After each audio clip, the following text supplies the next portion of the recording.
Uno, dos, sí, listo.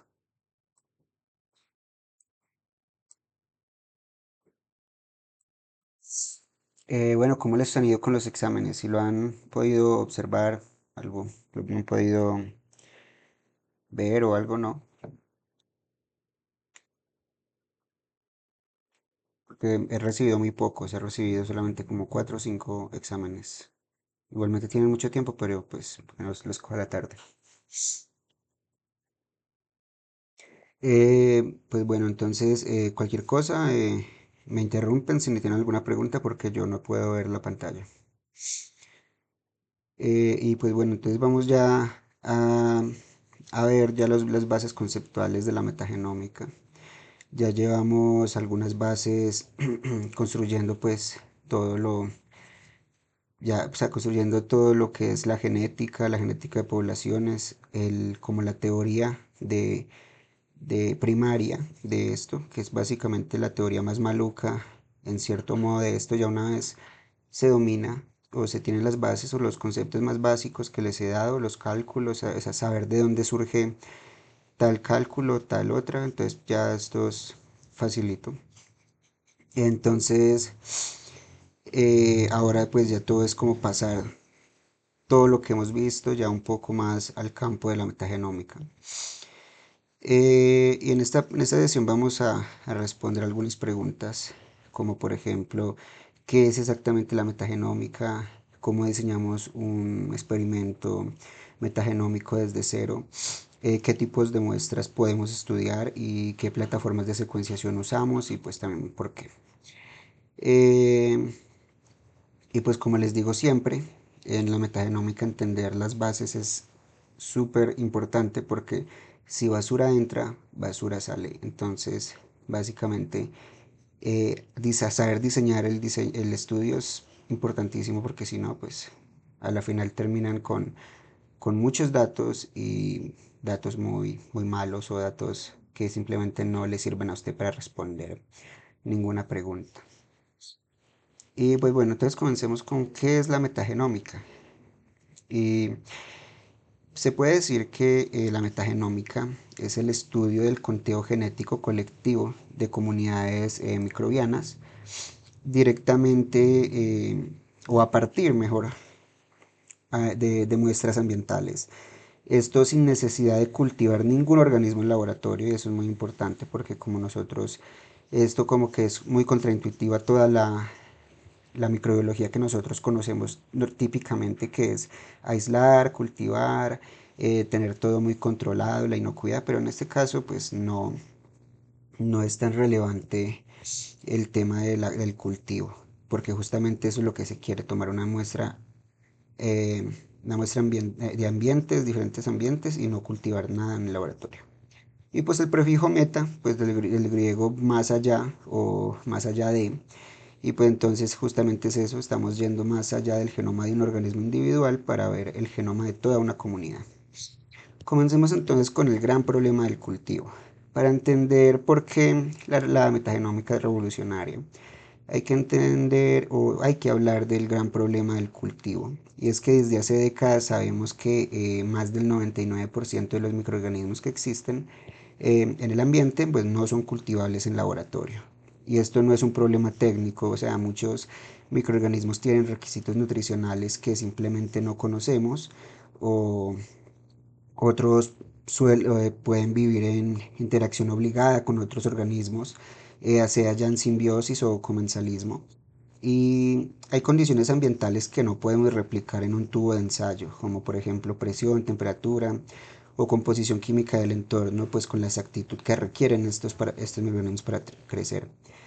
Y hay otros organismos que crecen tan lentamente que esperaríamos semanas o meses para ver al menos algo. Y el resultado es que durante siglos conocimos solamente una fracción muy ínfima de la diversidad microbiana real del planeta. Y pues aquí tenemos unas ratios en una muestra de suelo, el conteo microscópico de células totales y el conteo en placa. Verán que es inferior en varias magnitudes. La relación microscopio-placas de 1000 a 1 es decir, que el 1% es cultivable, lo cual es más bajo para agua marina y pues bueno, siendo el intestino humano donde hay mayores células cultivables por su diversidad.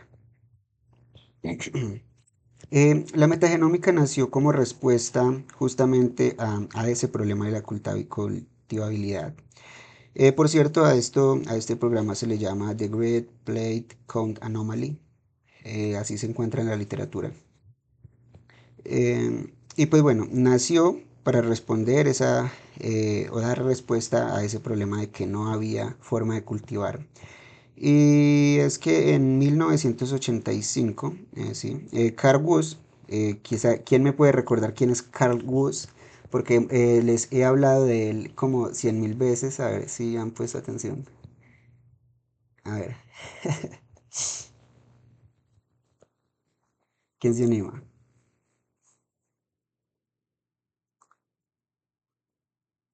Qué silencio. Hasta me hacen pensar que me salí de la reunión.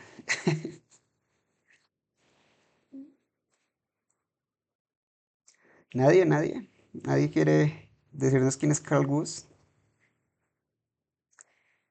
Qué tristeza.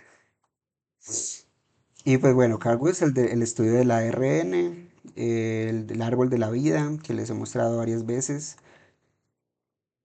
Am, y bueno, em,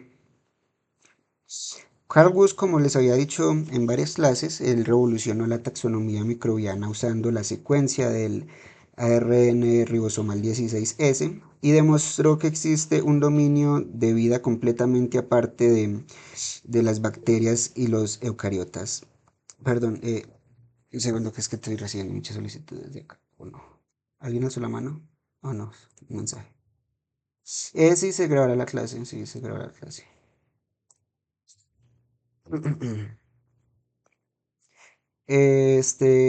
Ya se está grabando, de hecho.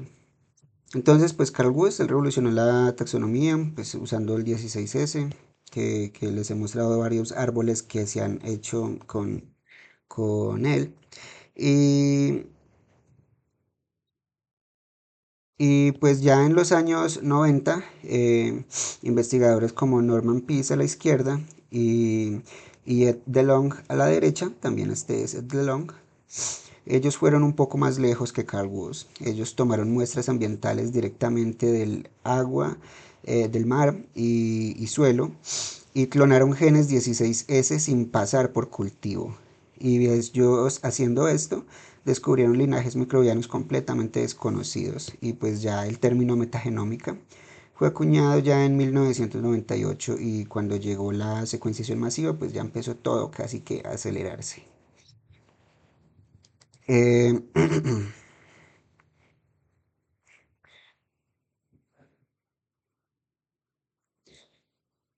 este, un segundo respondo un mensajito acá.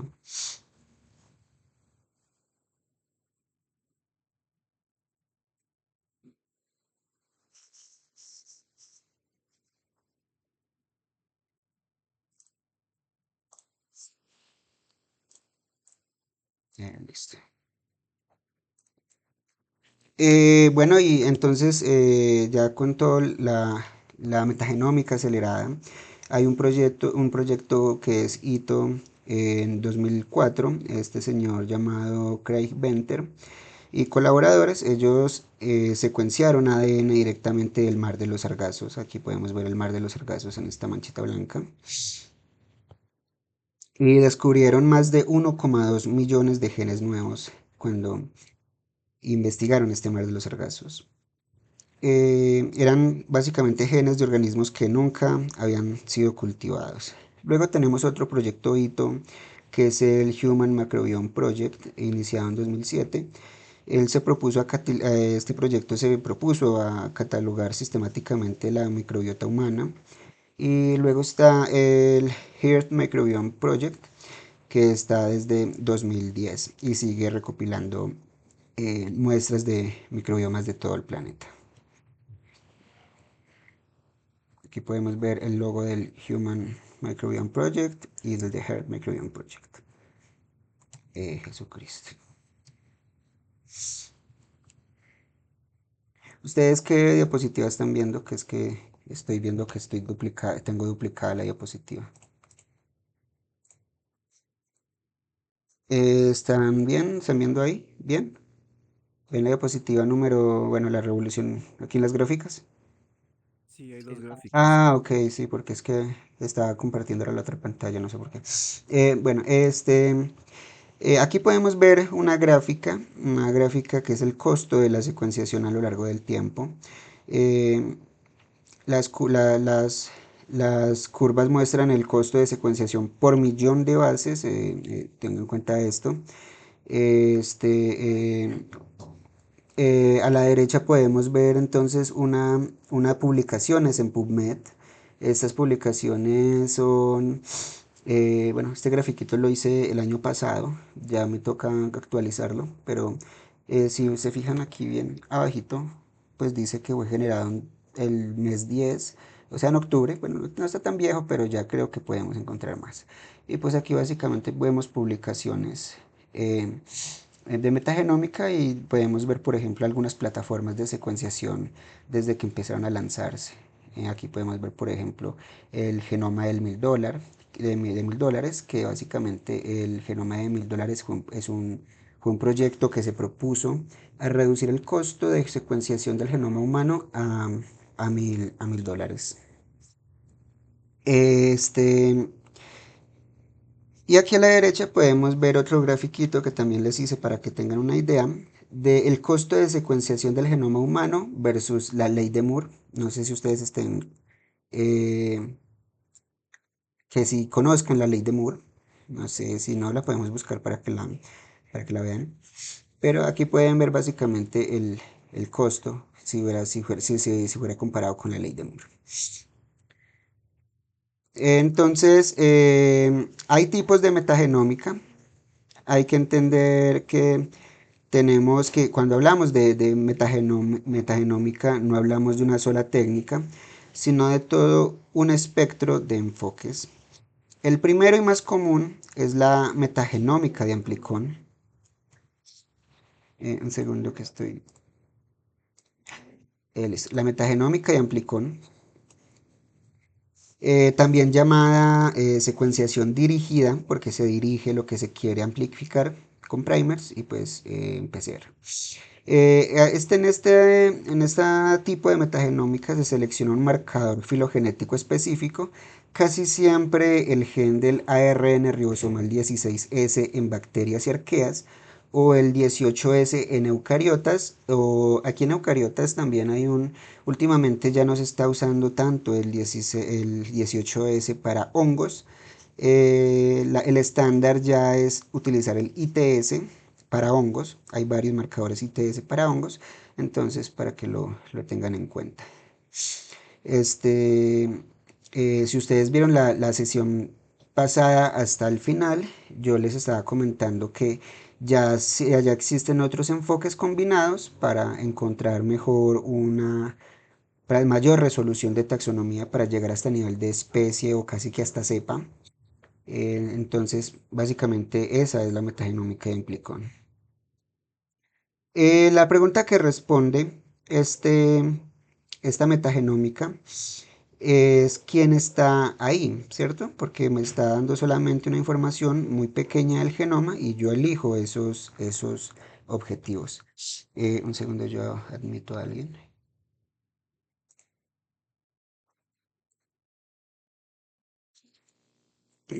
Eh, Y bueno, la ventaja de esta metagenómica es que es muy económica y permite una alta profundidad si se seleccionan los blancos correctos. Pero si bien es muy buena para decirnos quién está ahí, pues no nos dice directamente qué hacen o qué pueden hacer esos organismos. El segundo enfoque es la metagenómica shotgun, que como su nombre intuitivo lo dice, pues parece que el ADN le metieron un escopetazo. Básicamente también se le conoce como secuenciación de genoma completo. Y aquí pues no hacemos una amplificación selectiva. Aquí lo que se hace es que se toma todo el ADN de la comunidad y lo secuenciamos ya sin discriminar. Esto responde ya a la pregunta, responde dos preguntas, tanto como la de quién está, como qué pueden hacer, porque vemos todos los genes presentes, pero la desventaja es que es más costoso y requiere más bioinformática, pero la información es muy completa. Aquí a la derecha pues hay una pequeña ilustración del protocolo Shotgun para secuenciación de genomas completos.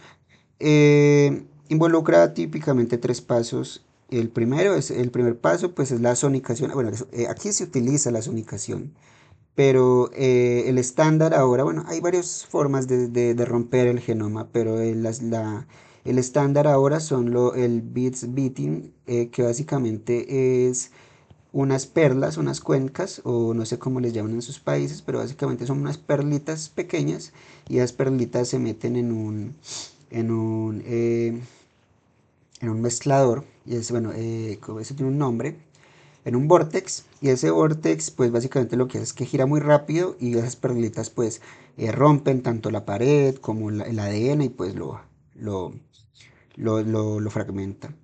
El segundo paso es el size selection. Normalmente en esta etapa lo que se hace es que con otras cuentas, con otras bolitas o pepitas que son magnéticas, se introducen en el líquido, y cuando el líquido está bueno, cuando el ADN está dentro de este buffer, este líquido para extracción, el ADN está seco, lo que se conoce como ADN seco.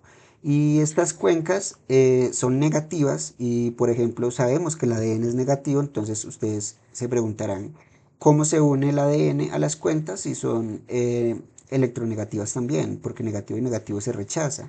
La realidad es que el ADN está seco, y como el ADN está seco, lo que hace realmente estas cuentas o estas perlas magnéticas es que da una superficie de contacto, y cuando da una superficie de contacto pues solamente se pegan ciertos fragmentos que son ya grandes, no son tan pequeños, y ya los pequeños pues no se unen. Luego ya lo que se hace normalmente es con una, no sé si por acá tengo una diapositiva de ese, no creo, no creo. Lo que se hace es que básicamente se pone un imán por el ladito, y básicamente aquí está, digamos, como el tubito, acá está las perlas y acá está el imán. Y ya el resto pues se descarta y luego ya se desagua y se tiene el ADN aquí, y esto ya pasa directamente a la secuenciación. Eh, Luego tenemos ya otros enfoques que van más allá del ADN, como lo es la metatranscriptómica. Eh, la metatranscriptómica pues ya lo que hace es que secuencia el ARN de la comunidad y nos dice no solo quién está, sino quién está activo y qué está haciendo justamente en ese momento. Luego tenemos la metaproteómica. La metaproteómica identifica las proteínas que se están expresando. En esta se utiliza comúnmente espectrometría de masas. Y luego está la metabolómica, que la metabolómica lo que hace es que, ¿cómo explicarlo sencillo? Perfila los metabolitos, ¿cierto? Como los productos finales del metabolismo comunitario. Cada uno responde preguntas diferentes, y juntos nos dan una imagen cada vez más completa de lo que ocurre en un microbioma. ¿Hasta aquí hay alguna pregunta para continuar?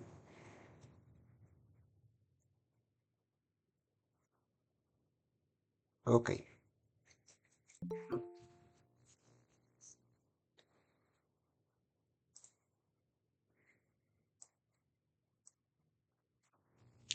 Bueno, entonces ya llegamos a lo que es la parte 2, el diseño experimental, ya la hipótesis y muestreo.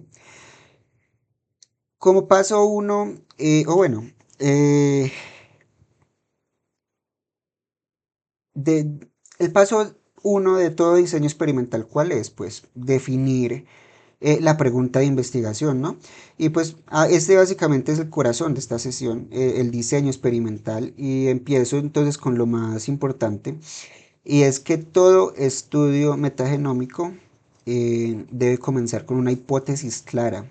No pueden comenzar con un veamos qué hay, porque si lo hacen, pues se tiran la plata, se tiran la plata y pues estos proyectos pues normalmente no son precisamente baratos.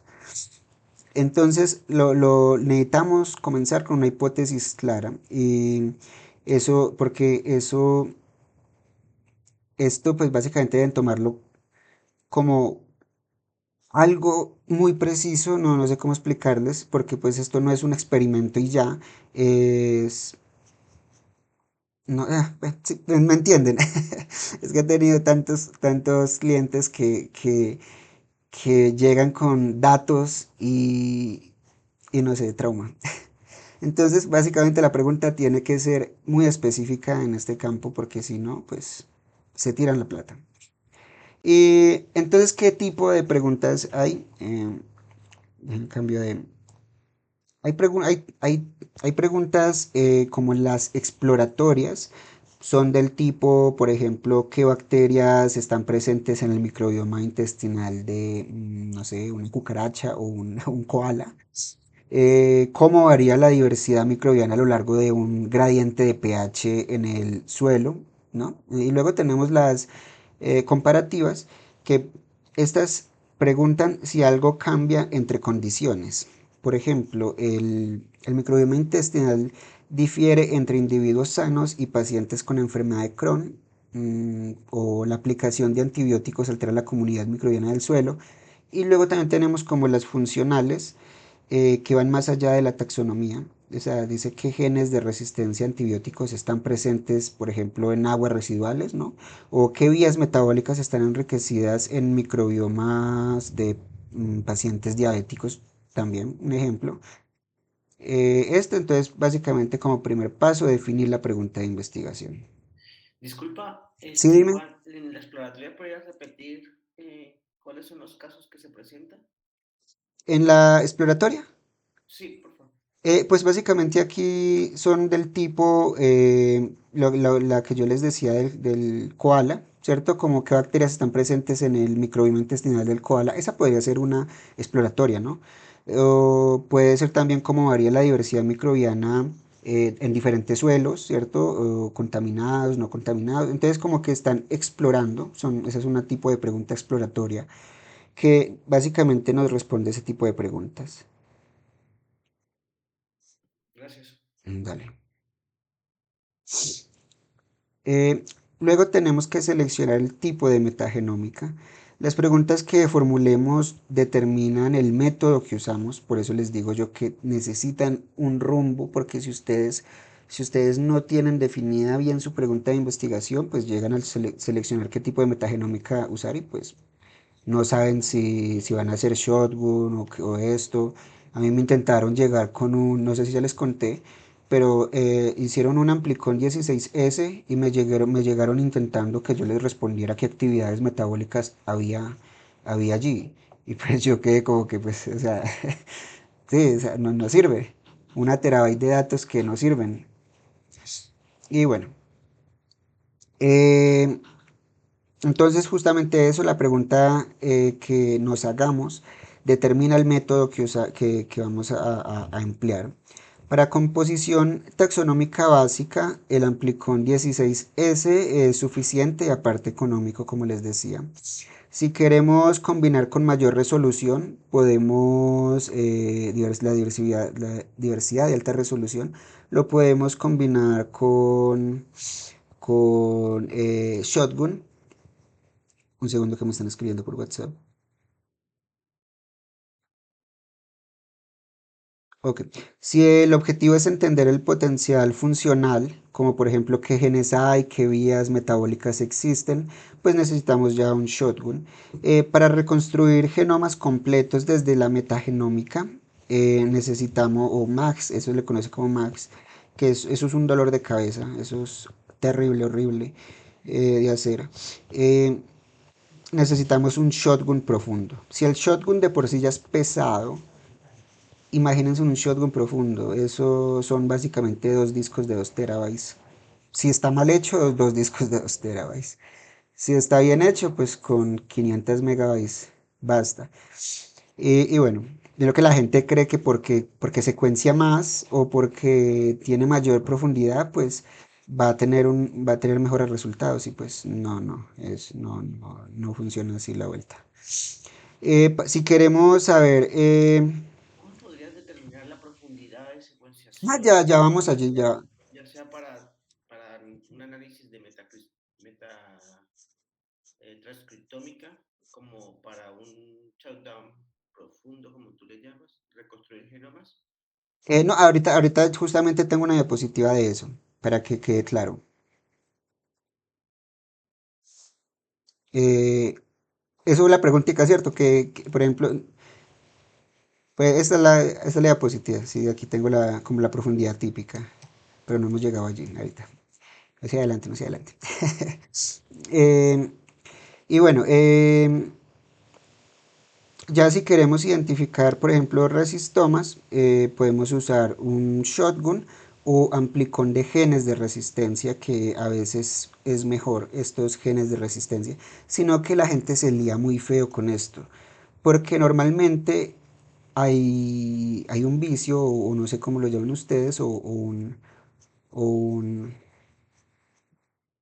no sé cómo decirlo. Sí, vicios, como cuando hay fallas en el... Sí, o sea, que lo que insiste mucho en hacer, lo que siempre lo hacen, y es que diseñan los primers muy exactos. Y los primers no pueden ser exactos, los primers tienen que ser degenerados. Si recuerdan el concepto de degenerado en el ADN, pues deben aplicarlo lo mismo para un primer. Por ejemplo, digamos como un primer de adenina, timina, guanina, citosina, ¿cierto? Un primer degenerado, pues sería entonces un primer con adenina, timina, N y C. ¿Saben qué es esta N? Sí, cualquier nucleótido. Exacto, entonces básicamente para degenerar esta base de esta base tienen que poner 3, 1, 2, 3 y 4. Tienen que poner uno con adenina, uno con citosina, uno con guanina y uno con timina. Bueno, este es un ejemplo de cómo se degenera un primer, obviamente no es tan sencillo, pues, pero pues sí. Y esto se lo digo a las personas, y no, qué cosa tan compleja, más bien yo hago un shotgun y ya. Y pues bueno, sale más barato hacer un amplicón de genes, pero bueno. Luego tenemos las estrategias de muestreo. Eh, entonces, una vez ya definida como la pregunta y el método, viene justamente ya la estrategia de muestreo. Y aquí hay varios factores muy críticos que deben planificarse antes de salir ya al campo o al laboratorio, ¿no? Primero, el tipo de muestra.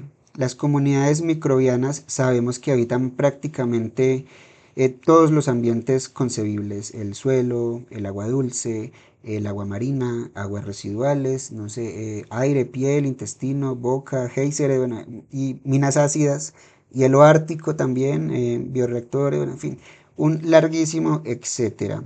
Cada tipo de muestra tiene sus particularidades que afectan justamente el protocolo de extracción. Un ejemplo de ello es el suelo, ¿no? El suelo es rico en ácidos húmicos, y los ácidos húmicos inhiben la PCR. Y pues justamente ahí se necesita protocolos de extracción especiales. Por ejemplo, también las heces tienen alto contenido de inhibidores y también requieren kits específicos.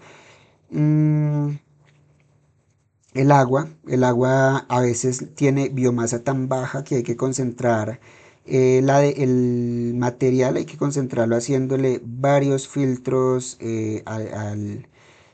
varios litros de agua pasando por un filtro, y ese filtro es el que al final se le hace la metagenómica o se siembra, dependiendo de qué va a ser, de qué va a ser. Normalmente una metagenómica no tiene siembra, pero algunas preguntas de investigación sí la tienen. Luego tenemos el tamaño de la muestra. Em, necesitamos suficiente biomasa para extraer ADN de calidad. En el suelo típicamente nosotros nos encontramos mucha diversidad, entonces en el suelo normalmente uno saca mm, entre 0,25 a 0,5 gramos en suelo. En heces, con 0,2 gramos es suficiente. Y en agua, justamente lo que les decía, esto, aquí depende como de la productividad del ambiente, ¿cierto? Como si toca filtrar un, un litro o 10 litros, entonces dependiendo como de esa productividad de esa agua, o productividad no, una forma más sencilla, diversidad de esa agua. Luego tenemos el número de réplicas. Eh, y esto aquí sí es un poco más importante para cualquier análisis estadístico ya posterior. Si ustedes no hacen un número de réplicas decente, pues no van a tener con qué hacer estadística. Un solo individuo control comparado contra un solo individuo de tratamiento no nos dice nada con certeza. Este es un error muy típico porque puede ser variación individual y no dado este efecto por la razón que estudiamos. Lo mínimo aceptable son 3 réplicas biológicas, pero el mínimo, cuando les digo mínimo, es realmente el mínimo por grupo o por tratamiento. Aquí las réplicas se hacen por grupo de tratamiento. Y lo ideal está entre 5 y 10 réplicas necesarias. Aquí en la metagenómica las réplicas técnicas no son necesarias porque ya la variación técnica entre corridas ya es mucho menor que la variación biológica ya entre los individuos. Entonces normalmente no se hace repetición de lectura porque no sería muy costoso y también muy poco controlable. Luego tenemos, Una dime, pregunta, cuando diseñas las réplicas biológicas, ¿no? Que sí. hablamos de 5 a 10 más o menos como para hacer, ellas pueden variar mucho entre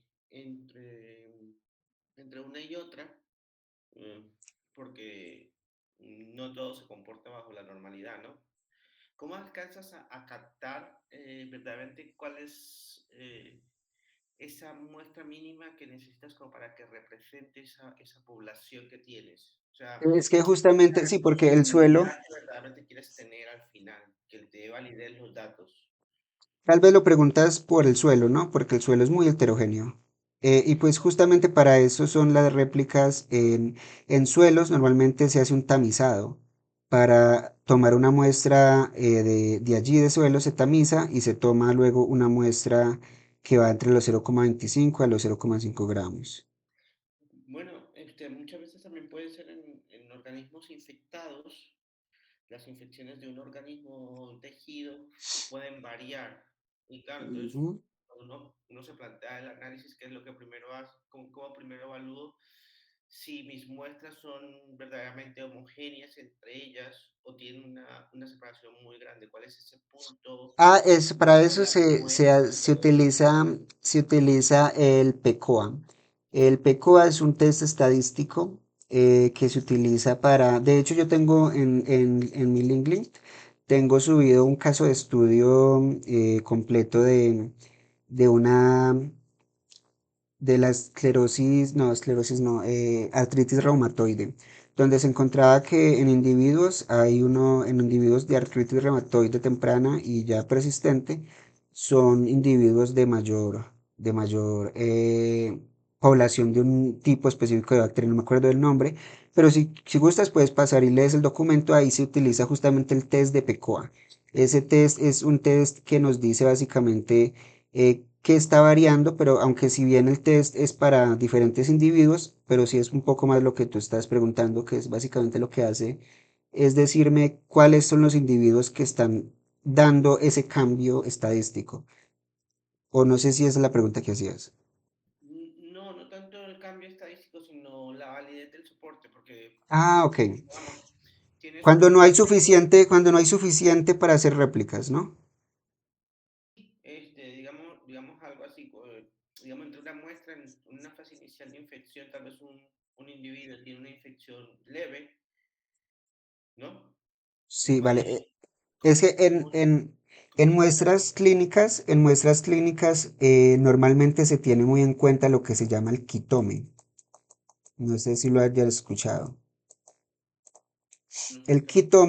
El quitome es una contaminación que viene intrínsecamente dentro de los kits de extracción, dentro de cualquier tipo de químico o de, ¿cómo se les llama? O de insumo de biología molecular, todos tienen quitome.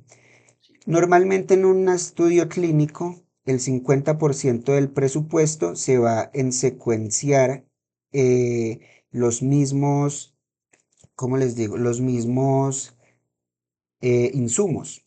Por ejemplo, se secuencia todos los insumos y réplicas también en este insumo para hallar este quitome, o sea, para hallar esa contaminación y luego ya poder discriminarla en un análisis posterior. Porque normalmente las muestras clínicas tienen muy poca biomasa exógena. ¿Qué quiere decir eso?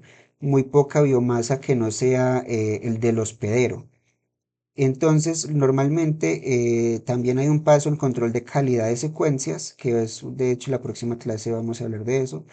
Pero en el proceso de control de calidad hay una depreciación de ese hospedero, que lo que se hace es que se agrega el ADN que uno quiera buscar y eliminar, y lo que hace ya el programa, normalmente yo utilizo mucho BabyDuck, si no estoy mal que se llama así. Este lo que hace es que busca el genoma que yo le entrego, lo busca en el genoma que estoy analizando y lo saca y luego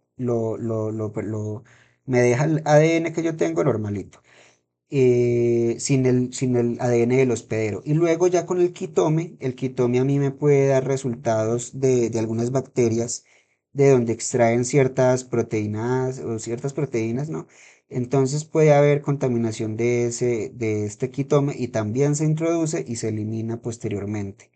Entonces, aquí el control de calidad que se le hace a las muestras clínicas es muchísimo más estricto que el que se le hace, por ejemplo, a una muestra de suelo o de aire o de agua, justamente porque casi que el 50% del presupuesto de secuenciación se va haciéndole el análisis al quitome. Entonces, por eso no es tan necesario cuando hablamos de muestras clínicas el número de réplicas, ¿no? Porque pues si justamente lo que dices, de pronto no tengo la suficiente cantidad de ADN exógeno o de una infección para poder detectarlo, entonces se usan normalmente estas cosas en clínica. Y también pues es el número de réplicas pues normal también, porque el número de tejido pues casi siempre es inferior en muestras clínicas también. No sé si ella respondió a tu pregunta. sí, sí, sí, Ah, dale, sí. perfecto. Dale, cualquier cosa me avisas.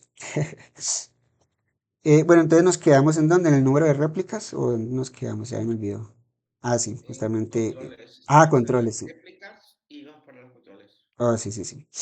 Entonces, lo que les decía que necesitamos número de réplicas y pues también, pues todos sabemos como lo básico de que un experimento sin controles no es confiable y también qué tipo de controles toca ponerle, porque sin controles apropiados pues no es confiable todo el análisis posterior que se haga. Entonces, pues necesitamos controles negativos. Por ejemplo, tubos que pasaron por todo el protocolo pero sin ADN, ¿no? Y es justamente lo que se hace un poco con el quitome también. Solamente que en vez de el kit de extracción, pues el tubo. Entonces, básicamente se secuencia el tubo. Este, ¿Cuál otro? Sí, para detectar esa contaminación. Luego necesitamos controles positivos, casi se me olvida. Y aquí llegamos a lo que se conoce como comunidades MOC. No sé si lo han escuchado. Pero la comunidad MOC quiere decir, o sea, una mezcla conocida. de especies que en proporciones ya definidas. Normalmente el mock es un kit que se vende y que se introduce en la secuenciación para validar que nuestro pipeline informático funciona pues ya como esperamos. Entonces básicamente cuando yo analizo con una mock community, espero recuperar exactamente, o no exactamente, pero sí con un margen de error muy pequeño, lo que me dice la ficha técnica del mock. Por ejemplo, si me dice que voy a recuperar Bacillus cereus en una proporción de relativa de 0,30, ¿no? Entonces, en mis resultados debo tener esa comunidad en exactamente en esas proporciones para yo decir, bueno, como lo que yo introduje me lo está reportando tal como aparece, entonces puedo confiar en lo que no introduje y sería mi análisis, básicamente el ADN de las otras bacterias. Este, hay en estudios ambientales, se utilizan los blancos de campo para detectar contaminantes del ambiente de muestreo. Básicamente muchas veces es dejar algo por ahí y luego pues cogerlo y secuenciarlo. Luego tenemos la metadata. La metadata es básicamente toda esa información contextual de cada muestra y esta ya está viniendo casi que obligatoria para todos los papers. Básicamente eh, básicamente esta metadata, normalmente en los estudios originales y hasta hace muy pocos años se subestimaba, pero ya básicamente se están pidiendo unos mínimos y esos mínimos son, por ejemplo, una fecha y hora de muestreo, una ubicación geográfica con coordenadas GPS si es ambiental y condiciones del ambiente como la temperatura y el pH al momento del muestreo, el protocolo exacto de extracción de ADN que se usó y las condiciones de almacenamiento. En estudios clínicos nuevamente tienen pues las variantes del paciente, el historial de antibióticos, la dieta, pues en sí todo lo que pueda afectar el microbioma. De hecho existe un estándar ya internacional para esto, el estándar M, eh, MI, ¿cuál era? MIXS. MIXS, uy, esa ahí quedó horrible. Que es el Minimum Information About Any Sequence. Esto básicamente define qué información mínima debe reportarse. Para metagenomas es el MIMS. Y para marcadores es el MIMARCS. ¿Cierto? Ya entonces esta es básicamente como la metadata que se almacena. Luego tenemos la preservación de muestras. Les decía yo anteriormente que eso es súper importante, porque las muestras deben procesarse súper rápidamente o preservarse ya con cuidado. La opción ideal es congelación inmediata a -80 °C, aunque en campo no siempre es posible porque pues a duras penas a veces se llega al lugar de muestreo. Y pues ahí el hielo seco sirve para transporte.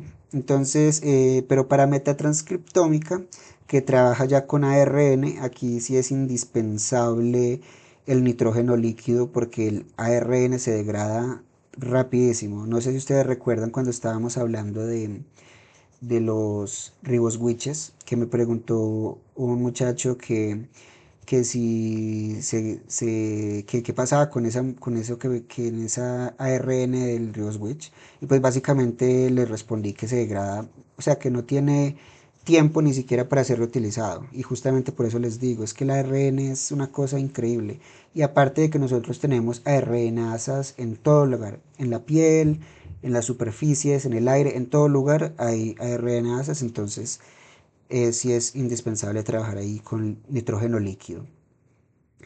Hay buffers de estabilización. Hay un buffer llamado RNA later y también otro llamado life guard. Y estos permiten preservar pues, los ácidos nucleicos a temperatura ambiente, pero por periodos extremadamente cortos. Entonces, pues justamente estos dos, el RNA Later y el LifeWare, son indispensables cuando se trabaja en campo para poder llevarlos a- al laboratorio. Y si lo combinas con hielo seco, pues mejor. Y pues siempre, por favor, siempre eviten los ciclos de congelación y descongelación porque nuevamente degradan los ácidos nucleicos. Em, ah, Los periodos de nitrógeno líquido, ¿cuántos son lo máximo que puede tener tú para ARN? ¿Cómo así? Para nitrógeno líquido, ¿cómo? Imagínate que tú tomas la muestra, la he tomado, casualmente la tomé en nitrógeno líquido, la conservé, después la meto al -80. ¿Cuánto tiempo puede pasar en el menos 80 esa Ah, muestra? ok, no, pero es que ahí tienes que entender cómo funciona el nitrógeno, el nitrógeno líquido. El nitrógeno líquido siempre va a conservar su temperatura baja, siempre que esté a presiones idóneas. Entonces, tú por eso tienes un tarro de nitrógeno líquido que básicamente lo puedes empezar a utilizar hasta que tú veas que puedas llegar al laboratorio, ¿no? Pero pues, ¿cuánto tiempo? No, pues desde que la temperatura esté en un rango negativo, pues es bueno. Pero si digamos se evapora el nitrógeno líquido o no se puede almacenar dentro, porque es que normalmente hay unos kits, No, no, hay no, un, no voy por ahí. Imagínate que ya he cogido las muestras, el ARN se me ha conservado adecuadamente y sí, ahora conservo parte de esas muestras en el -80. ah, ok, ¿Ok? ¿Cuánto sí. tiempo esas muestras podrían estar en -80 y que me den el mismo resultado que como si lo tomara al año, a los 6 meses, a los 3 meses? Tú me digas, mira, después de este periodo, ya una réplica biológica no te va a servir para validar datos ni nada por el estilo. No, es que si está congelada realmente, puedes indeterminadamente se puede guardar. Pero si pasa por periodos de congelación y descongelación así, pues ahí ya básicamente se te muere. Pero si se conserva a menos determinada temperatura y no pasa por ciclos de descongelación y descongelación, es indeterminado. O sea, puede ser utilizado en cualquier momento. Por ejemplo, hay bacterias que de hecho hasta las están reviviendo del suelo ártico. Entonces, pues, para que entiendan más un poquito más o menos cómo es de bueno el frío conservando ADN. Básicamente las están reviviendo porque se han mostrado actividad metabólica y son bacterias ancestralísimas. Que de hecho encontraron también que tienen genes de resistencia a antibióticos y también tienen genes que matan a otras bacterias. Es decir, tiene resistencia a todos los antibióticos y aparte de eso mata a otras bacterias. Es lo interesante. Espero no asustarlos porque yo también me asusté cuando escuché eso. Yo como que, uy, donde suelten ese bicho. Pero bueno, no sé si por ahí iba tu pregunta. Sí, sí, por ahí va mi pregunta, que muchas veces cuando se hace con ARN, pues hay gente que guarda muestras y después las saca y las utiliza eh, como una réplica biológica más. Pero dependiendo de qué van a hacer. Porque si son bacterias, estaría mal hecho. Porque las bacterias tienen pasos de generación muy, muy, muy, muy altos. Y por ejemplo, no sé si ustedes leyeron o vieron el video que les envié del experimento del resistoma que se está haciendo. Ellos tienen muestras de ADN conservadas de hace muchísimo tiempo de Escherichia coli. Y pues esa coli ya no es la coli que nosotros conocemos, porque las bacterias mutan y evolucionan demasiado rápido. Entonces, dependiendo si son bacterias, pues si es para hacer análisis comparativos, pues sí. Pero para otros tipos de análisis, yo creería que están haciéndolo mal. A ver, si yo tengo todo congelado, no puedo tomar muestras por lo menos de expresión, haciendo una metatranscriptómica, no podría. Ah, pero ok, tú no tienes muestras de ADN, tienes muestras es de bacterias. No, no, no, todavía no. Yo solo estoy pensando en cuando uno monta los experimentos y a veces necesita tener, digamos, agarró 10, 12 réplicas biológicas, pero va a secuenciar 4. Secuencia 4 y después a los 6 meses te das cuenta que hay una que no se comporta dentro de la normal, tienes a un outgrew, entonces dices, bueno, necesito otra muestra para ver si ese comportamiento de, está dentro de lo normal, ¿sabes? Porque hay cosas que a veces uno piensa que toma una muestra, toma 3 muestras, 3 réplicas biológicas y piensa que con eso va a tener una reproducibilidad y muchas veces no lo tiene, simplemente Ok, es una no, no, secuencia sí, pero de un genoma. cuando ya son bacterias, lo mejor es almacenar ADN y no, pero ADN, no ARN, almacenarlo como ADN. De hecho, normalmente los ARN se pasan con la reversa a ADN y se guarda como ADN, no como ARN, justamente por el problema de que el ARN se degrada absurdamente rápido. Así también esté en microorganismos. Entonces, si la idea es frío y tiempo indeterminado. Pero lo ideal es siempre intentar almacenar ARN en forma de ADN para evitar la degradación. Bueno, entonces, O sea que tú recomendarías hacer la extracción de todas las réplicas biológicas, pasarlo al cDNA y posteriormente ir secuenciando lo que necesites. pues dependiendo de cuál es tu pregunta de investigación, porque si tu pregunta de investigación tiene que ver con ARN, tienes que hacer una metatranscriptómica. Ok, gracias. Dale. Bueno, entonces, justamente lo que me preguntabas ahorita, tenemos aquí la profundidad de secuenciación. Y este es el último factor del diseño de estudio y es justamente la profundidad de secuenciación. Esto puede ser un concepto un poquito abstracto al comienzo, porque normalmente nos dice cuántas lecturas necesitamos por muestra. Y pues depende ya de dos cosas. Por ejemplo, la diversidad de la comunidad y el objetivo del estudio. El suelo, como les decía anteriormente, es extremadamente diverso y se necesita más profundidad de secuenciación que el intestino. Para amplicones 16S, típicamente entre... Dios mío, no veo el puntero. Ya. Típicamente se necesitan entre 10.000 y 50.000 lecturas por muestra y ya sería suficiente para detectar taxones presentes mayor al 0,01% de abundancia. Para un shotgun exploratorio de 1 a 5 millones de lecturas por muestra, nos da genomas abundantes y las funciones principales de esa comunidad. Para el shotgun de MAGs o Metagenome Ensemble Genomes, necesitamos entre 10 y 50 millones de lecturas por muestra para reconstruir genomas casi que completos, algunas veces hasta completos. La metatranscriptómica, entre 20 y 50 millones, porque un porcentaje alto de ARN que se captura es ribosomal y hay que eliminarlo o ignorarlo de alguna forma. Mm, creo que alguien escribió, ¿no? Sí.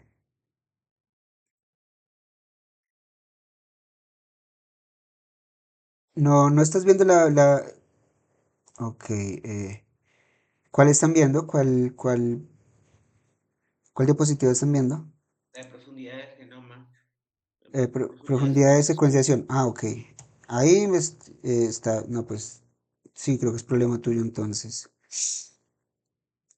Hay una herramienta muy útil para esto, muy útil para evaluar si tenemos suficiente profundidad y son las curvas de rarefracción. Básicamente se grafica, ay, yo no tengo una curva de rarefracción por acá. Ah, sí, acá está.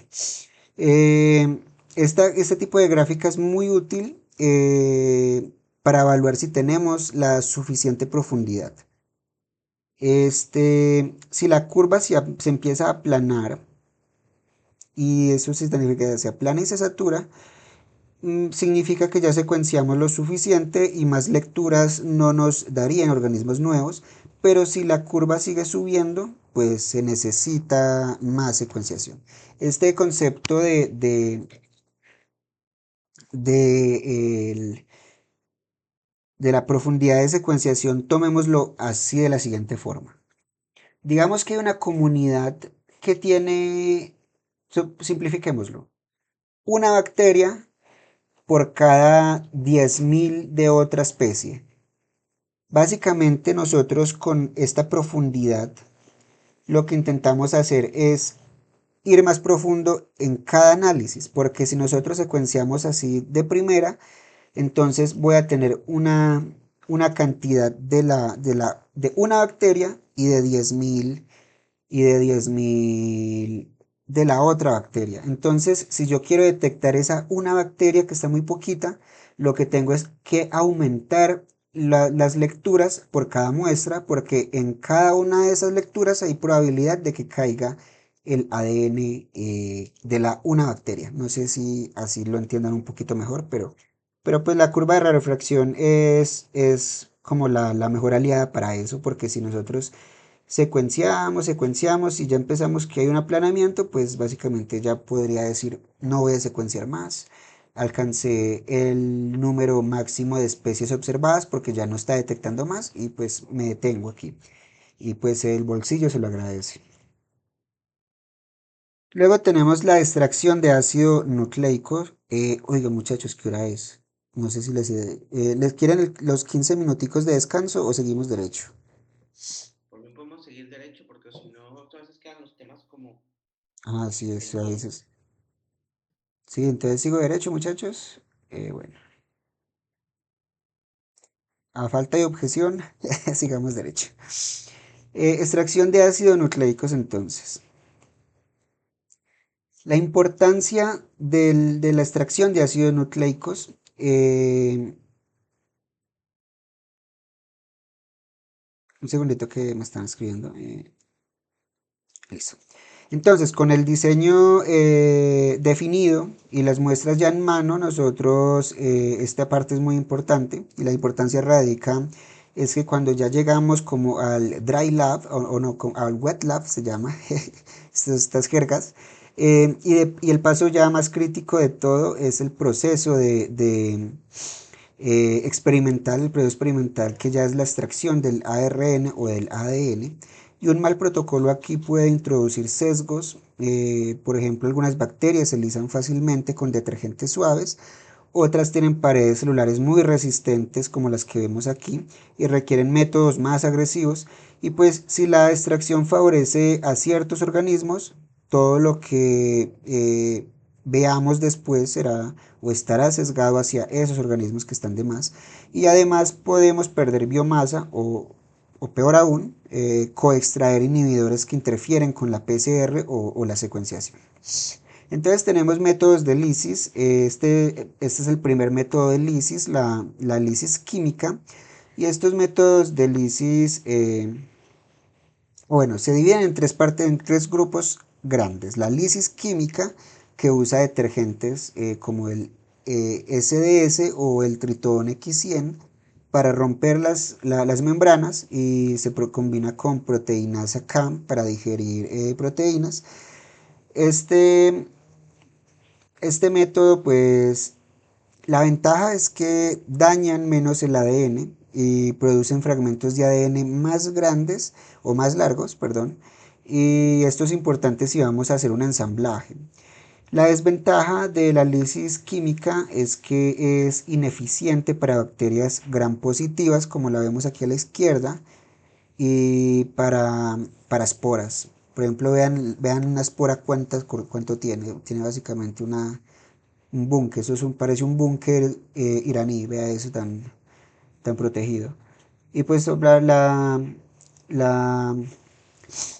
la gran positiva pues tiene un peptidoglicano pues ya muy espeso. Luego está la lisis mecánica, esto es lo que yo les decía de las cuentas o las perlitas, para Sí. romperlo. La lisis mecánica como el bit beating, la sonicación o los ciclos de congelación-descongelación, que también es un método, pero ahí ya no es un método de dejarlo al aire, sino es un método de liofilización, más que todo. Este método es más agresivo y menos sesgado, pero fragmenta el ADN en partes más pequeñas. Por ejemplo, el beat beating, este que agita, que agita las muestras con perlas de vidrio o cerámica, o no sé cómo les llamen. Eso lo que hace es que es como un vórtice que empieza a girar y empieza a destrozar toda la pared y también el ADN. Y este es el método más común en metagenómica de suelo, pues precisamente porque rompe casi que todo. Luego tenemos la lisis enzimática. Esta lisis usa enzimas como las lisocimas que degradan el peptidoglicano de bacterias ya gram positivas, o la lectinasa de los hongos, y se usa generalmente en combinación ya con otros métodos, o sea, no se usa sola. Por ejemplo, se puede usar la lisis enzimática junto con la lisis química. La recomendación mía es que usen ambos, ¿no? O sea, básicamente usar los métodos combinados. Pues por ejemplo se puede usar la lisosima seguida del bit beating para, digamos, minimizar el sesgo filogenético ya en la extracción.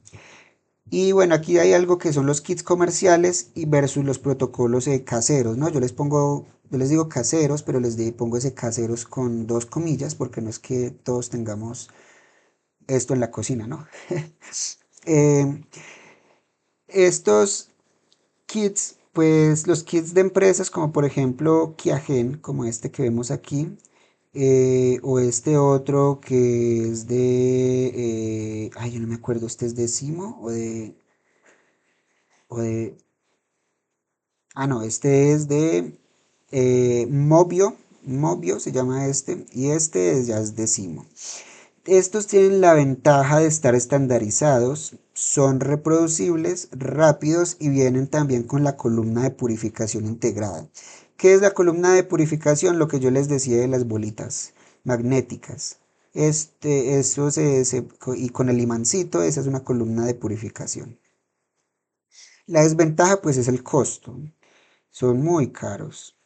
Y los protocolos caseros ya como el CTAB o el fenolcloroformo, sí, fenolcloroformo, estos sí son más baratos y pues ya también son más escalables a grandes números, pero son muy laboriosos y pues necesita más especialización del analista, aparte de que hay una variación técnica entre operadores y eso también es introducir sesgo. Y pues además de usar químicos peligrosísimos. No sé si alguno aquí, por ejemplo, haya trabajado con extracción, no, ¿cómo se llama eso? Azúcares reductores. Los azúcares reductores utilizan químicos peligrosísimos. Yo diseñé un método, está en mi LinkedIn si lo quieren usar, si no quieren tener que estar en contacto con químicos tan peligrosos, o que de pronto puedan, aparte de que son cancerígenos, pues para el ambiente también son muy malos. Yo diseñé un estudio bueno, un diseño de extracción para cuantificar azúcares reductores totales. Está en mi LinkedIn y pues por si lo quieren ver. Está validado ya hemos probado diferentes cantidades y es exacto, no, y no usan ningún químico peligroso. Bueno, vamos entonces a pasar ya al control de calidad. Vamos, antes de que pases allí, te quiero hacer una pregunta. Sí, dime. Siempre hablabas de los desequilibrios de las comunidades alteradas cuando se hacían extracciones con diferentes kits. ¿Cómo puedo encontrar, verdaderamente captar lo que hay en la naturaleza? tengo que usar los tres diferentes kits para evaluar eso. No, no, Pero, no es necesario, no es necesario, porque por ejemplo, lo que hay es que este es el paso de la extracción, ¿cierto? De la extracción de los ácidos nucleicos. Aquí lo que nosotros hacemos es básicamente romper la membrana para que esté ya descubierto el ADN. Entonces, el método, la lisis química no me degrada el ADN, solamente rompe la membrana y me deja a mí mi ADN casi que intacto. Luego ya ahí pues me toca mirar a ver cómo lo voy a analizar. Si va a ser por medio de PCR o si va a ser por medio de shotgun. Entonces, si va a ser por medio de shotgun, tengo que fragmentarlo. Y luego está la lisis mecánica. Esta lisis mecánica lo que es la que la rompe, que rompe todo, tanto pared y membrana como el ADN. Entonces, ahí depende de lo que usted necesite. Si usted va a hacer un análisis, o bueno, también de qué plataforma, porque hay plataformas que analizan entero el ADN y pues ahí no tiene sentido usar una shotgun, porque si tengo un una plataforma de secuenciación que me secuencia todo el ADN junto, no tengo por qué degradarlo. Entonces, todos estos métodos capturan la totalidad del ambiente. Solamente que estos son caseros, métodos casi que caseros, y lo mejor es usar kits comerciales, y estos kits comerciales sí garantizan que tanto se rompe la pared de las gram positivas, de las esporas, como de las gram negativas y de las eucariotas. Sí, sí, sí, sí, que tienes que, si quieres evaluarlo todo, tienes que ir al más fuerte. claro, sí, sino que la desventaja es que son más caros. Normalmente yo he trabajado con los caseros. Bueno, he trabajado dos, tres veces con caseros. Si se hace bien, pues sale 10 veces más barato. Eso pues es invaluable para un laboratorio pequeño que necesite hacerlos mejor.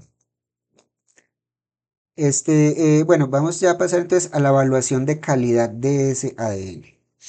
Una vez que ya está extraído el material, este material genético, debemos entonces evaluar la calidad antes de continuar. Y normalmente se evalúa en tres dimensiones. La primera dimensión en la que se evalúa la calidad del extraído es la concentración. Ese es el primero. Luego está la pureza. Y por último tenemos la integridad. Ah, esperen, si es integridad. Sí, es integridad. Qué pena con ustedes. Entonces, la concentración se puede medir con espectrofotómetro nanodrop, este que ven a la izquierda, y lo que hace básicamente es medir a 260 nanómetros. Aunque aquí el de la derecha, que este es un fluorómetro de qubit, es más preciso que el nanodrop porque es ya específico para ADN de doble cadena. Necesitamos típicamente que esa medida, o bueno, o en general necesitamos típicamente más de 10 nanogramos por microlitro para construir las bibliotecas genéticas. Y bueno, entonces se evalúa la concentración con estos dos. Para la integridad, normalmente se utiliza la gela diagarosa y pues para visualizar ya la fragmentación. El ADN de alta calidad es una banda única de alto peso molecular, como vemos acá. Aquí pues se ven las dos porque se hicieron las dos. Pero si solamente hubiéramos hecho 28, pues hubiera aparecido nomás esta. Esto es obtenido de ResearchGates. No sé por qué no le puse referencia, pero bueno.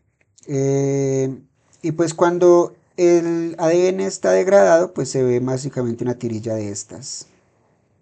¿Cierto? Ignoren esto, esto es un marcador. Esto no tiene nada que ver con esto. pero no encontré mejor imágenes.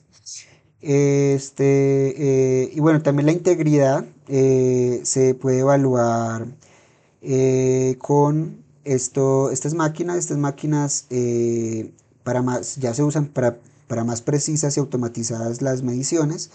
Es el Bioanalyzer, o este es el Bioanalyzer y este es el Station. Esto ya da un análisis cuantitativo de la distribución de tamaños de estos fragmentos y pues es automatizado y mucho más rápido y más preciso. Para evaluar la pureza, esta pureza se evalúa con ratios de absorbancia, ¿cierto? Todos hemos trabajado con un espectrofotómetro. El ratio, hay dos ratios. El primero es 260 dividido 280. Es decir, la absorbancia que usted tenga aquí con la absorbancia que usted tenga aquí en 260 nanómetros, 280 nanómetros, y esto le tiene que dar a usted un valor cercano a 1.8 para ADN limpio, ¿cierto? Si es menor, puede que haya contaminación por proteínas. Y también justamente hay otro ratio que es el 260, 230, que debe estar, este ratio tiene que estar entre 2 y 2.2. Estos valores sí son más bajos porque los valores bajos ya empiezan a indicar, por ejemplo, contaminación por sales o fenol o carbohidratos que pueden ya inhibir todo lo que va a venir después del análisis. Entonces, sí, estos test así se mide la pureza. Y bueno, consideraciones especiales para la caprichosa, la metatranscriptómica. Porque es que la metatranscriptómica hay consideraciones adicionales que no aplican al ADN. Porque nuevamente, como les digo, el ARN se degrada rapidísimo. Porque las RNAs, como les dije ahorita, están en todas partes, en nuestra piel, en el ambiente. Entonces hay que trabajar demasiado rápido con ARN, básicamente que podría literalmente tener nosotros un reloj en nuestras cabecitas que está diciéndonos se está demorando mucho. Entonces, para trabajar con metatranscriptómica, sí tienen que ser muy rápidos y hay que mantener el ARN frío. Tienen que usar materiales certificados libres de RNasas y además de que al 80 al 90% del ARN total de cualquier célula es ARN ribosomal. Y no nos interesa en una metatranscriptómica funcional tener tanto o tener ARN ribosomal. Por eso se usan kits de depresión del ARN ribosomal como este que se llama ribocero. También hay otro pero este yo creo que ya está descontinuado, no lo he vuelto a ver, se llama Microbe Enrich. Venga, los pongo por aquí. Entonces tenemos ribocero,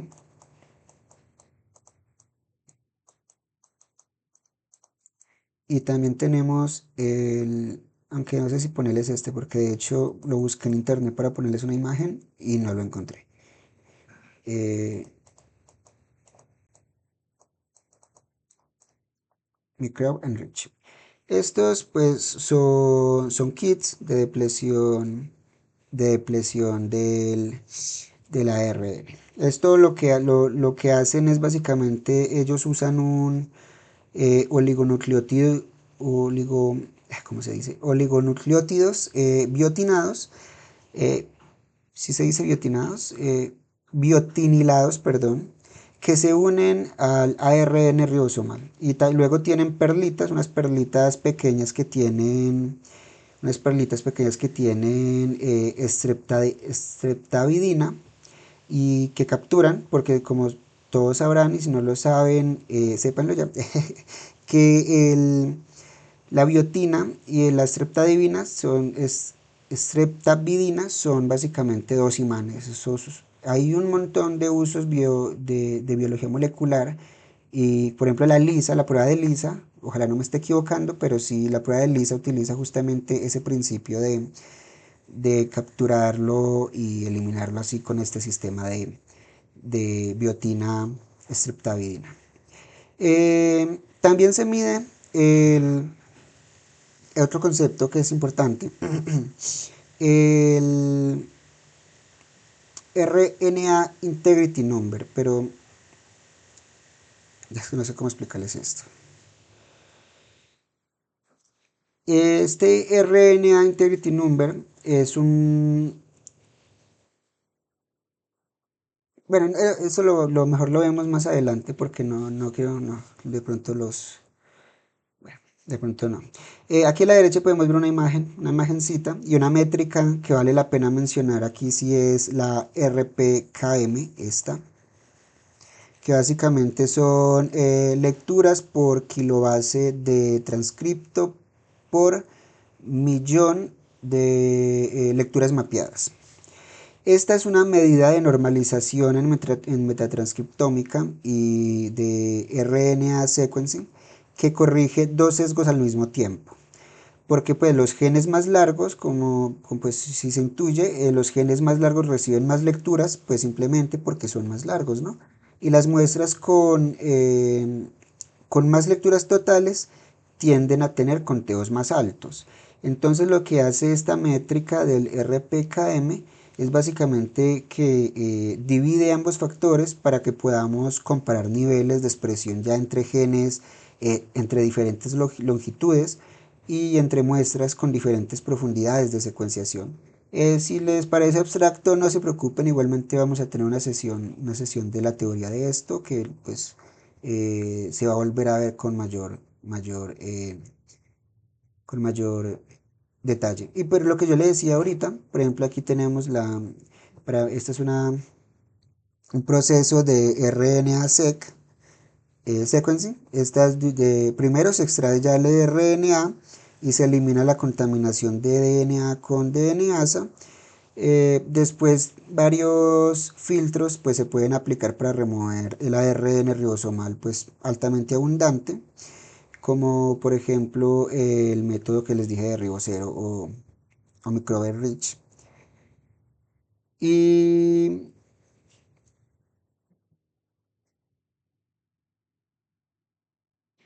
y pues básicamente sí, con lo que yo les decía ahorita, pues se convierte el RNA a cDNA y así se hacen mapas. Pero bueno, esto lo vamos a ver más con mayor detalle después. Veamos plataformas de secuenciación de una vez. Eh, una brevecita historia y es que para entender dónde estamos ahora en este momento conviene tener una perspectiva pues así histórica un poco rápida. La primera generación fue la secuenciación Sanger. Esta fue desarrollada en 1977 y tenía una precisión altísima, cerca del 99,9% precisa.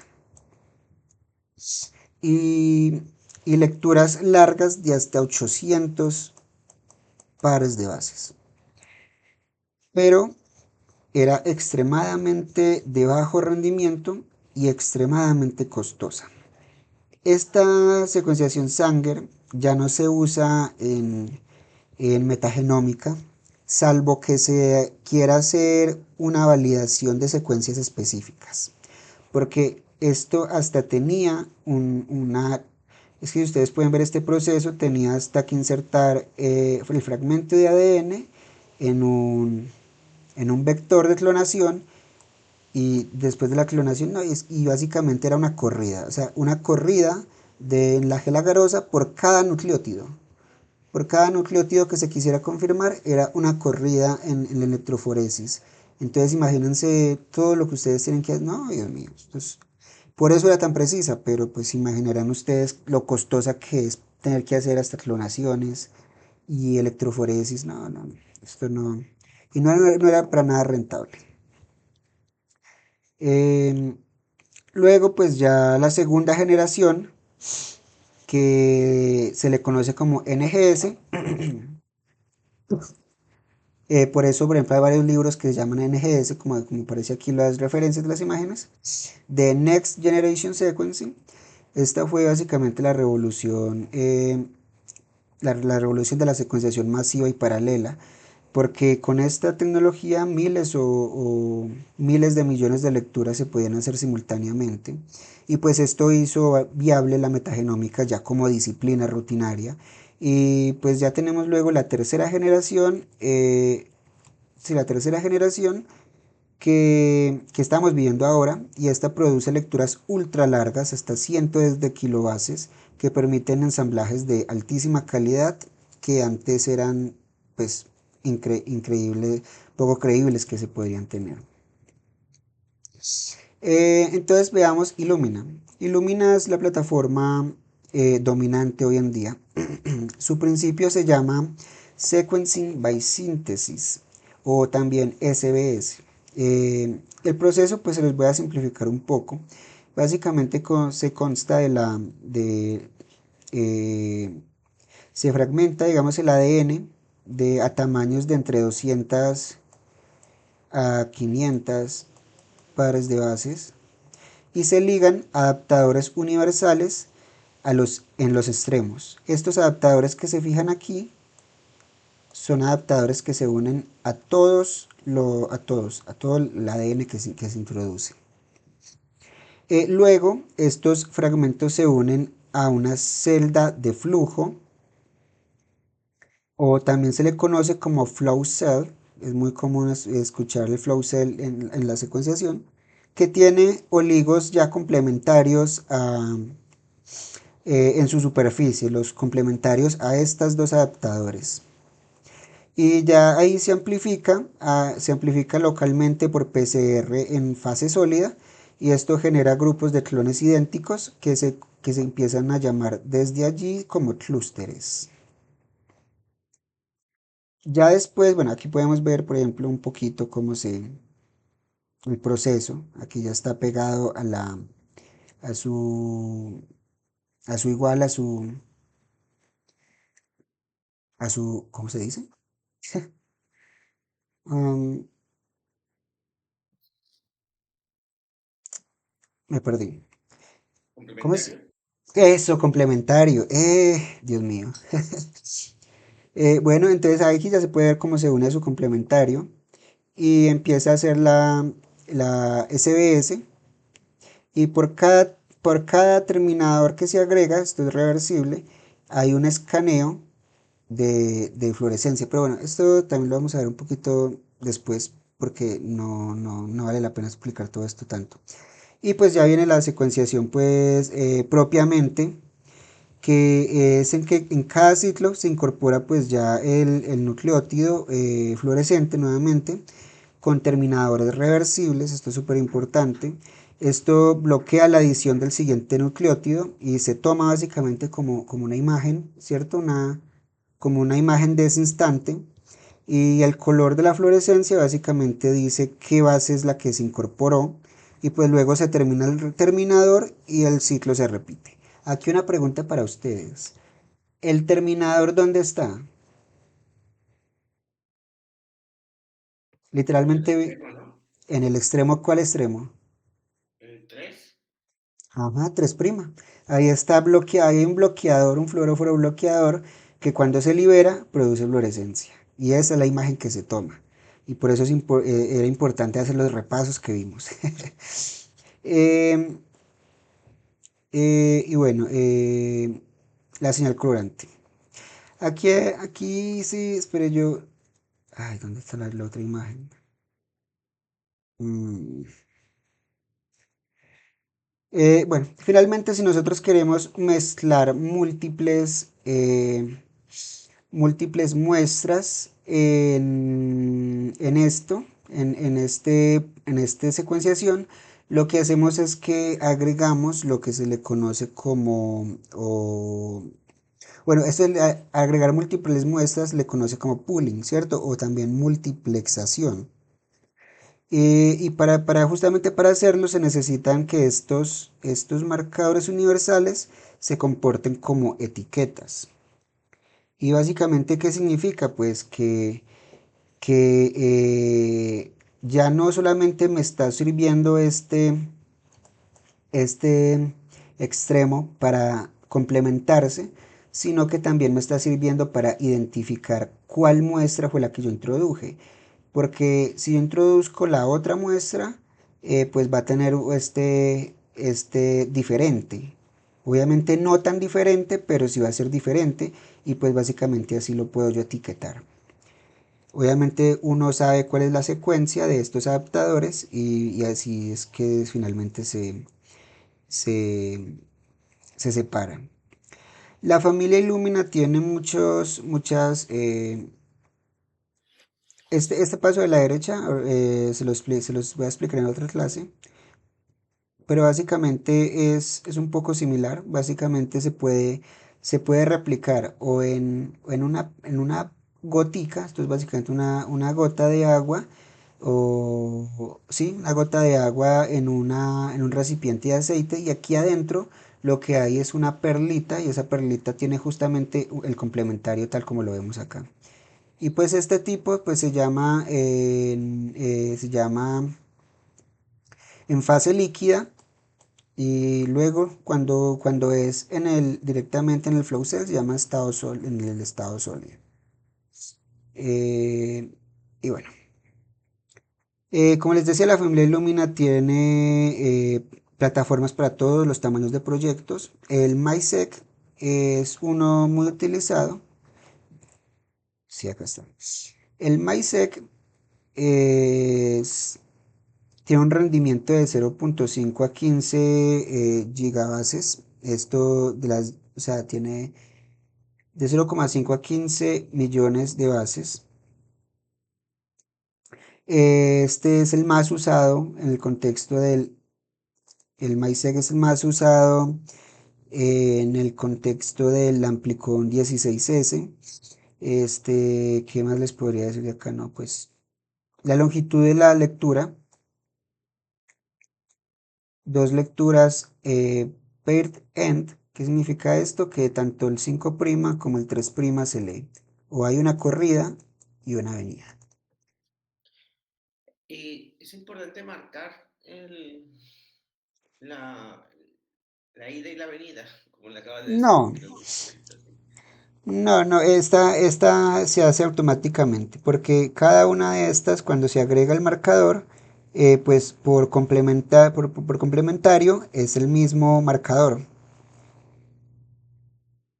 Como es complementario, es el mismo. Entonces, ¿Y, no hay necesidad de marcarlo. y los RNA-seq es importante? No, pues en el ARNSEC el proceso es un poquito diferente. Esto vamos a verlo la próxima, no, en dos, tres clases nos toca, eso no se tendría. Espere, miremos el cronograma. No te preocupes, ya se verá. Espera, no, sí, de hecho, porque sí, en la sesión 11 es la metagenómica funcional. Pero igualmente, como para irlos introduciendo, esta lectura es pair end. Todas las lecturas de Illumina casi siempre son pair end. ¿Qué significa eso? Porque como aquí pueden ver, cuando se empieza la replicación, cuando se une la complementariedad, por complementariedad, empieza la PCR. La PCR es cuando genera eh, el pareado, o sea, que genera la hebra de venida. Porque si ustedes ven aquí, empieza a generarse, y aquí también, justamente cuando se vuelve, cuando el ADN toca la otra celda, se devuelve. Esto no, no es pues parte de la clase, pero pues para que lo tengan en cuenta. Y bueno, aquí tenemos algunas plataformas. Eh, el NextSec y el HiSec son ya para proyectos medianos y grandes de Shotgun. Y el NovaSec ya vendría siendo el más, llega hasta 6000 gigabases por corrida para megaproyectos. Y la ventaja pues son sus tasas de error bajas, que están cerca del 0,1.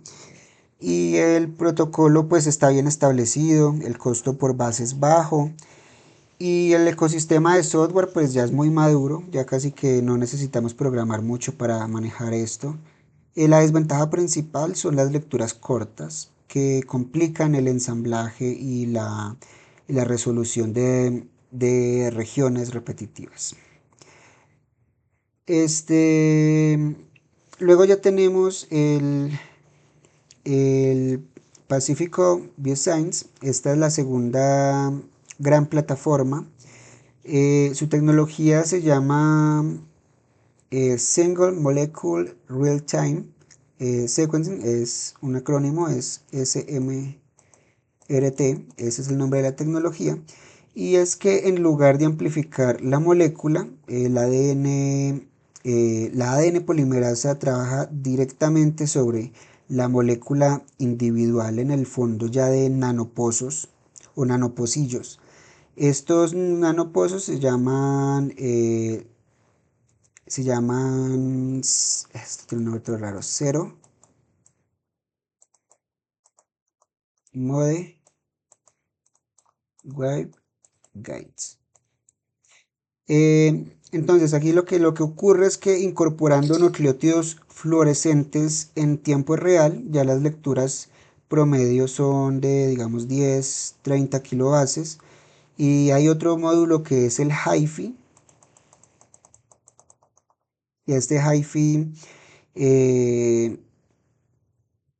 o sea, básicamente lo que hace este módulo es que la misma molécula circular se secuencia múltiples veces y se genera ya un consenso de alta calidad que tiene una tasa de error pues ya comparable a Illumina, que es cerca del 0.1.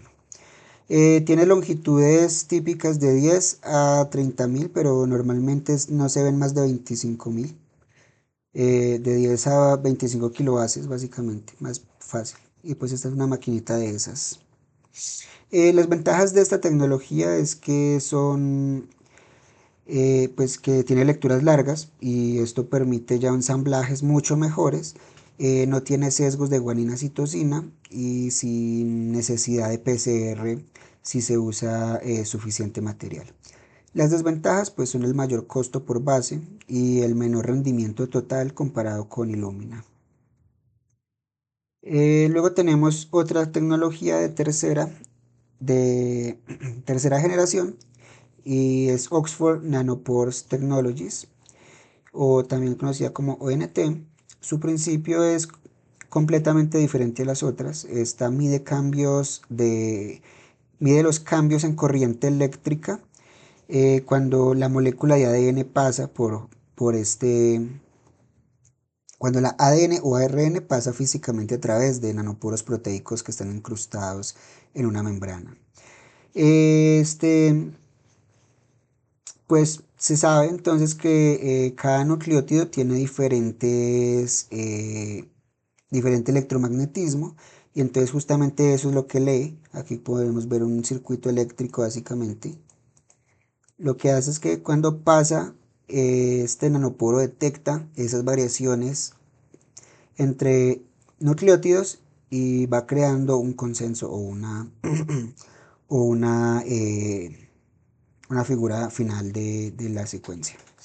Las lecturas pueden ser ultra largas. En promedio las lecturas de esto son de 10 a 50.000 o 10 y 50 kilobases. Han habido récords de 4 megabases, millones de bases. Hay una plataforma que es más pequeña llamada Minion, esta pequeña de acá.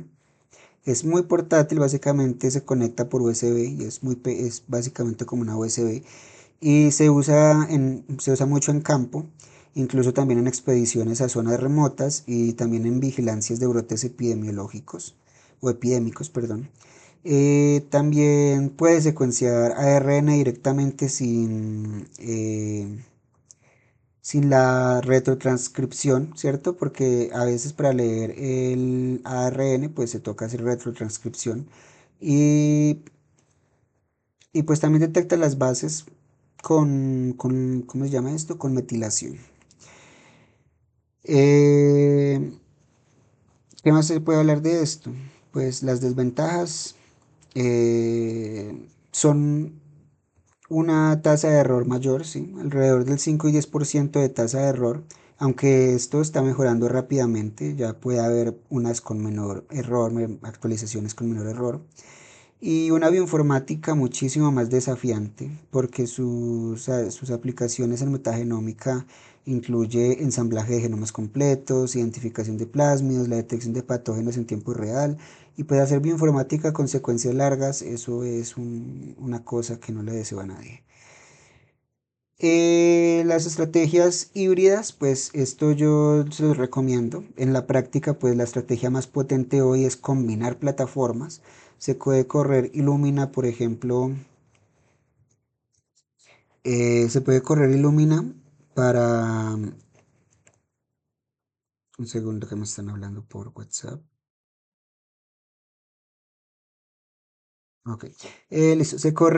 Por ejemplo, se puede correr Illumina para obtener muchas lecturas cortas y precisas, ¿no? Y luego se puede utilizar PacBio o nanoscience también, para correr lecturas largas que sirvan como de andamiaje para ya el ensamblaje. Y las lecturas cortas se pueden usar ya después como para pulir esos pedacitos que no están bien definidos y corregir ya los errores de las largas que son mayores a los de las cortas. Un enfoque híbrido pues da lo mejor de ambos mundos, ¿no? Y pues aquí está el pipeline para mejorar el ensamblaje de genomas usando short reads MatePair y long reads. Los short reads, como les digo, son más precisos que MatePair, mientras que MatePair son más precisos que los long reads. Pues entonces el enfoque es usar un ensamblador de short reads para generar un conjunto ya de contings precisos primero. Y luego ya tenemos entonces la última parte de esta sesión, que es la biblioteca o la preparación de bibliotecas. Eh, Aquí es donde ya terminamos el laboratorio húmedo o el wet lab, es la jerga que se le conoce ya al trabajo de laboratorio y al dry lab, que es el laboratorio seco, que es el trabajo en computadora. Entonces, aquí se tiene ya que hablar es ya sería la preparación de bibliotecas este último paso y el proceso de convertir ya nuestro ADN extraído a algo ya que la máquina de secuenciación ya pueda leer. Para bibliotecas de Amplicon 16S, el proceso comienza seleccionando qué región hipervariable del gen vamos a amplificar. La clase pasada yo les hablaba a ustedes de que el gen 16S tenía varias regiones hipervariables. En concreto tiene 9 regiones hipervariables numeradas del 1 al 9. Las más usadas son las regiones del 3 al 4. Con los primers, justamente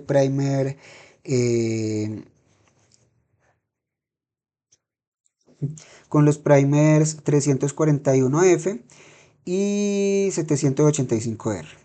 Así básicamente se llaman los primers. Tienen nombres únicos y básicamente lo que nos quiere decir es en qué lugar está ubicado del forward y qué está ubicado del reverse. Y, y V4, pues también se utiliza mucho, va sola, con los primers ya 515F y 806 reverse. La elección de qué zona hipervariable implica ya un compromiso y es que más conservada la región, más universalidad el primer y ya más organismos capturamos. Y pues más variable de la región, pues mejor distinguimos entre especies cercanas. Los primers usualmente, como yo les decía ahorita, son degenerados. Esto tiene variaciones en algunas posiciones para capturar mejor esa diversidad de secuencias del sitio de unión. Y la PCR se realiza con polimerasa ya de alta fidelidad para minimizar todos sus errores y poder y también tener un número controlado de ciclos. Normalmente los ciclos para estas PCR son de 25 a 35. Esto para evitar la sobreamplificación que introduce sesgos y luego ya se añaden los índices o barcodes, como también se les conoce, en una segunda PCR o integrados directamente en los primers para poder multiplexar ya múltiples secuencias en la misma corrida. Normalmente cuando uno manda a hacer los primers, los manda a hacer con el barcode y así puede ser ya más simple, más fácil el trabajo. Y pues justamente hacer eso desde la creación de los primers, pues resuelve el problema del index hopping, que es básicamente no saber qué índice tenía cierta secuencia, o a veces secuencias que no tienen barcode porque no se unieron. Las bibliotecas se purifican para eliminar los primers, los dímeros, y pues ya se cuantifica y se mezclan cantidades ya antes de secuenciar. Aquí podemos ver esta gráfica que me dice la identidad, el porcentaje de identidad de la secuencia. Entre más alta me quiere decir más conservada la región, y aquí podemos ver en qué lugar se ubica las regiones hipervariables.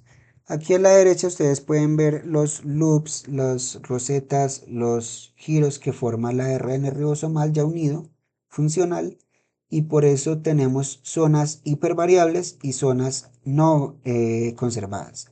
Perdón, zonas conservadas.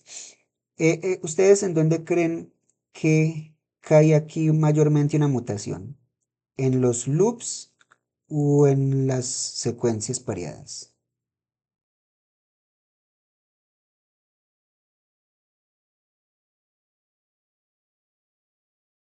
Y ya se los había dicho. La secuencia. Mm, mm. Todas son secuencias, pero aquí vemos, podemos distinguir, y yo ya les había dicho esto. Por ejemplo, esto es una secuencia unida o pareada, y estos son loops. Normalmente las mutaciones caen acá, en estos loops, porque no alteran tanto la estructura de la RN, no la cambian tanto, pero si en cambio si queda una mutación dentro de la secuencia, pues ahí ya hay problema. Y normalmente esto tiene un nombre, es que no me acuerdo del nombre de esto, si tiene un nombre específico. eh, ¿Cómo es que se llama esto? Em, bueno, las mutaciones aquí no son como las mutaciones que habíamos visto antes. Las mutaciones aquí normalmente son mutaciones que afectan a ambos lados, o sea, se complementan. Por ejemplo, aquí tengo una adenina, una timina, citosina, ¿cuál es oiga, no me acuerdo. En vez de el ARN tiene uracilo en lugar de, Dimina. epa, uracilo en vez de timina. Dios mío. Entonces, digamos que tenemos esta secuencia de adenina uracilo, pero luego se nos cambia este uracilo por una citosina. Este cambio de acá, luego normalmente se repara eh, cambiándose el de aquí, el pedazo de aquí, ya en vez de ser una adenina, también cambia al complementario que es guanina. Y esto no produce ningún cambio, de hecho esto eh, se podría decir se le podría decir mutación silenciosa, solamente que está actuando en otro punto diferente. Entonces, pues básicamente así es como ocurren las mutaciones en estas regiones hiperconservadas, perdón. Bueno, luego sigue la biblioteca de Shotgun. Para las bibliotecas de Shotgun el proceso es similar, pero empieza de manera un poco diferente. Primero tenemos obviamente que fragmentar el ADN a tamaños uniformes, que son de 300 a 500 pares de bases cuando se va a usar Illumina per end. Esto se hace mecánicamente ya sea por ultrasonicación o con equipos como el Covaris que les había mostrado, o también puede ser enzimáticamente fragmentadas. Aquí pues tenemos un ejemplo rápido de extracción de reads para una secuencia de per end. Obtenemos entonces un read del extremo 5' del template forward del fragmento del ADN, y para la secuenciación per end obtenemos reads del extremo 5' de ambos template, forward y reverse del fragmento de ADN. Es decir, la orientación siempre es hacia adentro. Em, luego ya esto se reparan los extremos de los fragmentos porque pues la fragmentación del ADN deja extremos irregulares, pueden ser, ya no sé si ustedes han visto enzimas de restricción, sabemos que hay varios tipos de cortes, está el escalonado, está el rombo. Entonces, la fragmentación deja estos extremos irregulares y pues se añade ya una adenina al extremo 3' para ya permitir la ligación de los adaptadores Illumina. Después de esto viene lo que es la selección de tamaños con los bits magnéticos que yo les decía al comienzo de la clase, de la sesión. Y estos bits magnéticos pueden ser, hay dos comerciales, que es el AM Pure y el SPRI. Esto se usa para eliminar fragmentos demasiado cortos o largos. En algunos protocolos se hace una PCR de enriquecimiento final, aunque se trata de minimizar hacer esto porque pues, esto introduce sesgos de amplificación. El control de calidad de la biblioteca se hace ya con, como se les haya dicho, con Bioanalyzer o TapeStation para verificar la distribución de tamaños y ya con una QPCR y para la cuantificación precisa ya antes de hacer un pooling de todos los que se vayan todas las muestras que se vayan a secuenciar. Este es un proceso de secuenciación mate pair, que es básicamente eh, la extracción, la extracción de todos los fragmentos de ciertos tamaños, digamos 10.000 pares de bases, cortando gel, ¿cierto? Aquí ya lo que se hace es que se corta la gel. Aquí es que cada fragmento se circulariza, perdón, con un adaptador ya en el medio, como este adaptador. Luego se cortan dos regiones, dos regiones ya flanqueantes, justamente alrededor del adaptador. Y finalmente, los reads parent se extraen por secuenciación pues parent. Este es el mate pair. Normalmente se utiliza el parent, que es más fácil. Y bueno, el control de calidad de bibliotecas. Los problemas más comunes cuando se crean bibliotecas, o sea, los problemas más comunes en la preparación de bibliotecas son los dímeros de adaptadores. También hay otros que son las quimeras, que básicamente son fragmentos de 120 pares de bases aproximadamente que se aparean cuando los adaptadores se ligan entre sí en lugar de ligarse al ADN. Y pues eso da una amplificación desigual. Básicamente hay que volver a hacer rebalanceo y pooling y pues la contaminación pues persiste si no se trata bien. Y pues no, ya básicamente hemos visto ya todo lo que teníamos que ver sobre este tema. Ya básicamente sentamos las bases para datos de calidad. Y pues como les había dicho antes, la metagenómica es mucho más que secuenciar y analizar. Un estudio exitoso requiere 5 elementos que funcionan como una cadena. Como les decía, una pregunta clara, un diseño apropiado, un muestreo representativo con suficientes réplicas y una extracción de ADN de alta calidad y sin sesgos. La elección correcta de plataforma según el objetivo también y una preparación cuidadosa de las bibliotecas. Y hay una frase que resume todo esto que les pido que recuerden y es que garbage in, garbage out. La bioinformática más sofisticada del mundo no puede rescatar datos que fueron mal generados, así quieras invertir mucho dinero, ya perdiste tu dinero si lo hiciste mal. Y el trabajo que hacemos en el diseño, en el campo y en el laboratorio es lo que determina la calidad de todo lo que viene después.